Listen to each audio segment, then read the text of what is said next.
Hello नमस्कार साथियों, स्वागत करता हूं आप सभी का अपना YouTube channel genius mathematics classes में।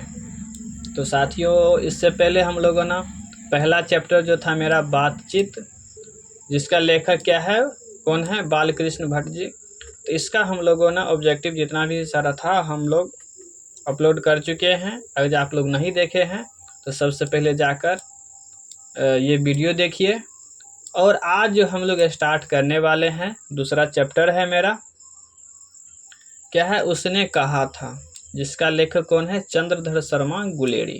ठीक है, उसने कहा था, जिसका लेखक कौन है, चंद्रधर शर्मा गुलेरी जी हैं। तो इसका जितना भी सारा ऑब्जेक्टिव हैं वो सभी ऑब्जेक्टिव हम यहाँ पे आप लोगों को कराने वाले हैं, जिससे आप लोगों को बिहार बोर्ड में एक भी ऑब्जेक्टिव नहीं छूटेगा।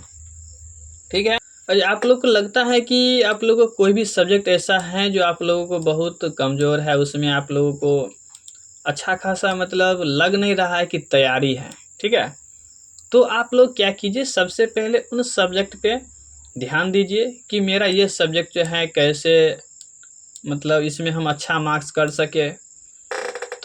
इसके लिए आप लोगों को क्या करना पड़ेगा कि उस सब्जेक्ट के प्रति आप लोगों को ध्यान देना होगा कि हम उस सब्जेक्ट को किस हिसाब से पढ़ें और किस वक्त पढ़ें, सुबह पढ़ें कि शाम में पढ़ें। ठीक है, तो वो आप लोगों को डिसाइड करना है कि किस समय में आप लोगों को पढ़ने में अच्छा लगता है। जिस समय में आपको पढ़ने में अच्छा लगता है उस समय आप क्या कीजिए, उस सब्जेक्ट को अच्छी तरीक़ा से पढ़ाई कीजिए, जिससे क्या होगा कि आपको उसमें बेटर मिलेगा। चलिए दोस्तों, तो आप लोगों को अभी क्या होगा कि मतलब बहुत सारे बच्चे इतना दिन से नहीं पढ़ते होंगे, पढ़ाई पर ध्यान नहीं के बराबर देते होंगे। ठीक है, तो उन सभी स्टूडेंट के लिए अभी बहुत बड़ा मौका है। ठीक है, अगर जी आप 2 से अभी जो समय बचा हुआ है 2 से 3 महीना भी अगर आप लोग पढ़ लेते हैं तो आप लोगों को अच्छा मार्क्स लाने से 70% या 80% भी ला सकते हैं। अगर जो पढ़ने वाला विद्यार्थी हैं तो 80% भी ला सकते हैं। यही समय है, अगर ये समय गंवा दिए तो आपको फिर दिक्कत ही दिक्कत होगा। तो इसलिए आप लोग अभी से पढ़ने पे ध्यान दीजिए, फोकस दीजिए, जिससे आप लोगों को बिहार बोर्ड में अच्छा खासा नंबर आ सके। समझे? चलिए, तो इसमें जितने भी सारे दूसरा जो मेरा चैप्टर है उसने कहा था, जिसका लेखक है चंद्रधर शर्मा गुलेरी जी। तो इसमें जितने भी सारे ऑब्जेक्टिव भैया हैं, चैप्टर बाय चैप्टर हम लाए हैं। तो ये इससे क्या होगा कि आप लोगों को एक भी ऑब्जेक्टिव नहीं छूटेगा बिहार बोर्ड में, मेरा गारंटी है। ठीक है, हिंदी में एक भी ऑब्जेक्टिव नहीं छूटेगा। अगर ये आप कवर कर लेते हैं तो एक भी ऑब्जेक्टिव आप लोगों को छूटने वाला नहीं है। ठीक है, तो चलिए हम लोग स्टार्ट करते हैं। मेरा जो चैप्टर है उसने कहा था, किसने कहा था, उसने कहा था। इसका लेखक कौन है, चंद्रधर शर्मा गुलेरी जी। चलिए, तो हम लोग ऑब्जेक्टिव पे क्वेश्चन है, क्या कहता है कि चंद्रधर शर्मा का जन्म कब हुआ था। चंद्रधर शर्मा जी का जन्म कब हुआ था, तो 1883 ईस्वी में हुआ था। ठीक है, कब हुआ था, 1883 ईस्वी में चंद्रधर शर्मा गुलेरी जी का जन्म हुआ था। ठीक है, अगला क्वेश्चन कहता है, उसने कहा था कहानी का प्रकाशन कब हुआ था। उसने कहा था, ये जो कहानी है उसने कहा था, इस कहानी का प्रकाशन कब हुआ था, तो 1915 ईस्वी में हुआ था। कब हुआ था, 1915 ईस्वी में हुआ था। ठीक है, अगला क्वेश्चन है, कहता है, चलिए अगला क्वेश्चन क्या कहता है, उसने कहा था कहानी पर किस निर्देशक ने फिल्म बनाई है। देखिए, ये जो कहानी है ना उसने कहा था, इस पे फिल्म भी बनाई गई है। तो किस निर्देशक ने फिल्म बनाई है, तो विमल राय ने। किसने बनाई है, विमल राय ने। ठीक है, चलिए अगला क्वेश्चन क्या कहता है, उसने कहा था कहानी का आरंभ किस शहर में हुआ था। अगर आप लोग पढ़े होंगे तो ये चैप्टर है ना बहुत ही मज़ेदार चैप्टर है। समझे, ये चैप्टर क्या है, बहुत ही मज़ेदार चैप्टर है। जब पढ़िएगा ना तो पढ़ने में बहुत मज़ा आएगा।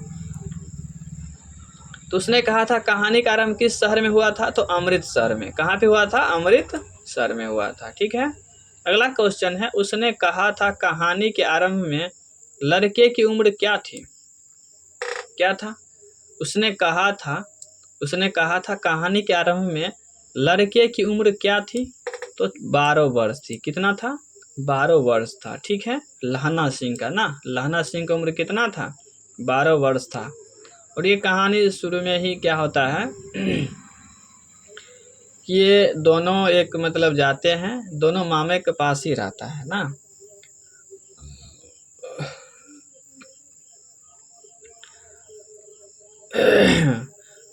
इस कहानी में बहुत ही रोचक कहानी है। जब ये दोनों लड़का, ये लहना सिंह और वो जो लड़की रहती है जिसका शादी लहना सिंह से नहीं होता है, जब ये दोनों मार्केट जाते हैं तो ये मतलब जो है ना, जो लड़की रहती है वो बैल के, जो बैलगाड़ी जो रहता है उसके चक्के के अंदर मतलब पड़ने वाले रहता है। ठीक है, तो उसको ये बचा लेता है लड़का। कौन?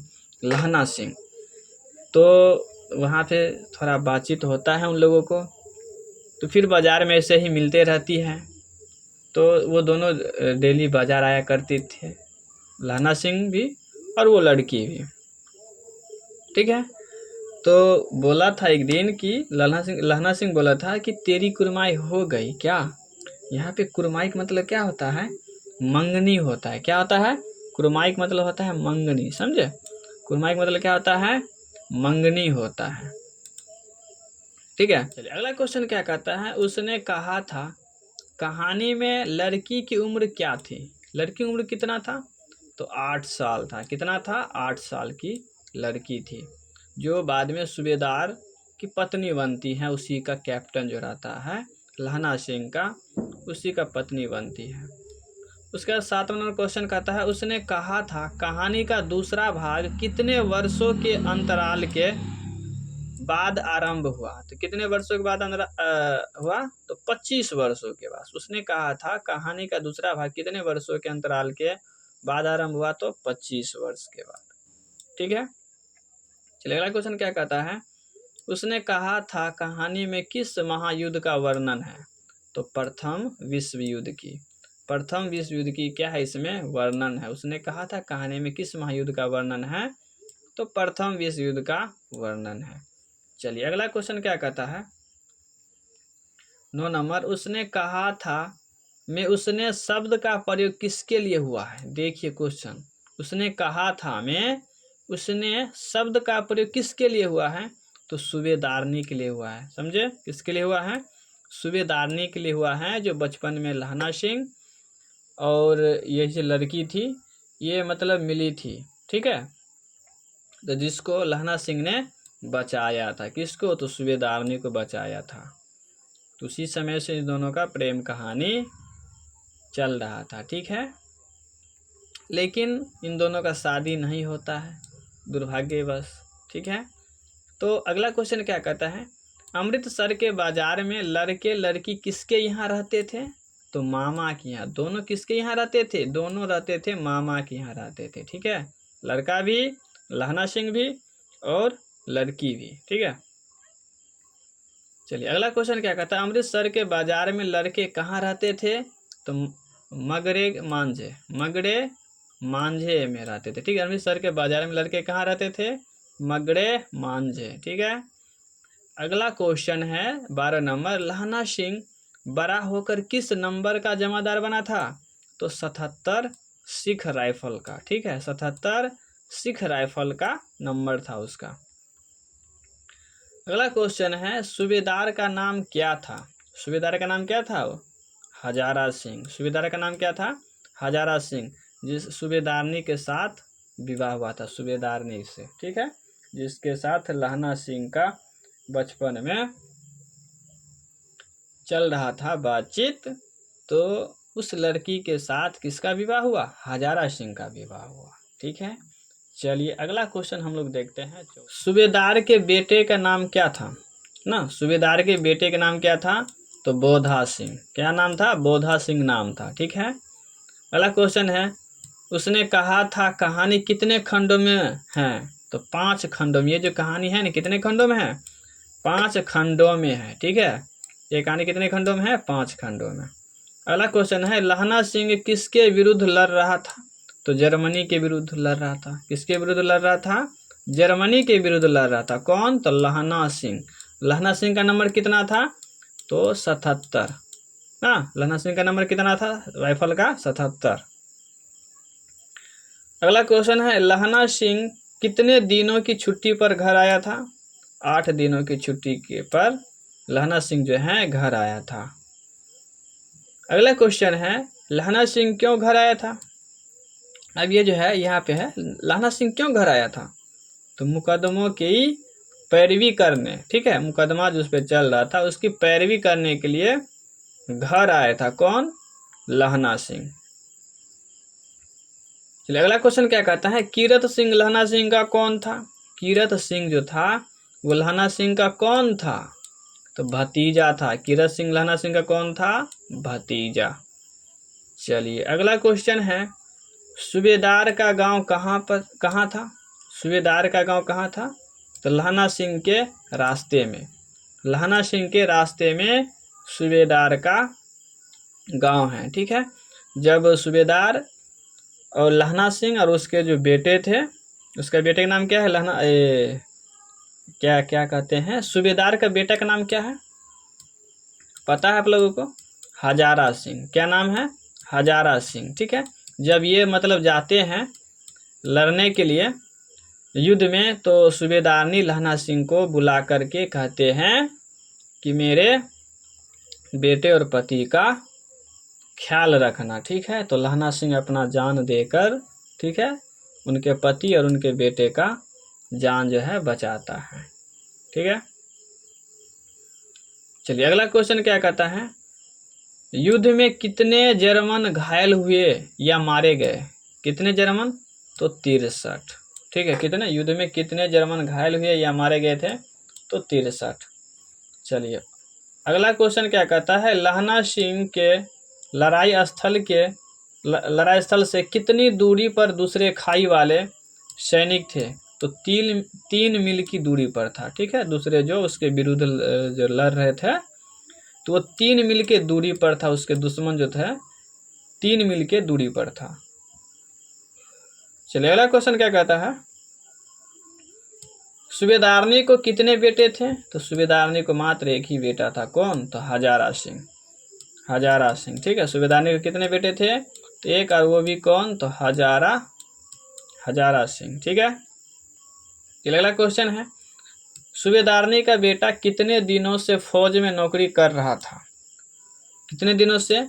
तो 1 वर्ष से सूबेदारनी जो बेटा था हजारा सिंह वो नौकरी कर रहा था। 32 नंबर क्वेश्चन कहता है, तीमियों की घघरिया पलटन कौन बनाना चाहती थी? तो सूबेदारनी। तीमियों की घघरिया पलटन कौन बनाना चाहती थी? तो सूबेदारनी। अगला क्वेश्चन है, कितने जर्मन खाई में घुस गए थे? तो 70 जर्मन जो है लहना सिंह का जो था खाई, जहाँ से वो लोग फायरिंग कर रहे थे, तो 70 जर्मन जो है उसके खाई में घुस गए थे, ठीक है। चलिए अगला क्वेश्चन क्या कहता है,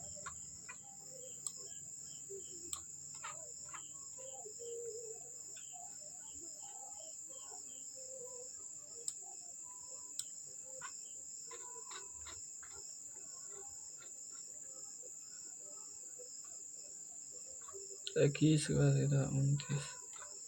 चलिए अगला क्वेश्चन,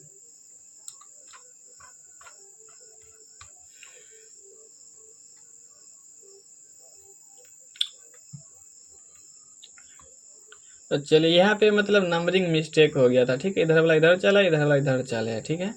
तो उससे कोई दिक्कत नहीं है, आप लोग यहाँ पे ध्यान दीजिए। अगला क्वेश्चन क्या है, युद्ध में कितने सिख मारे गए?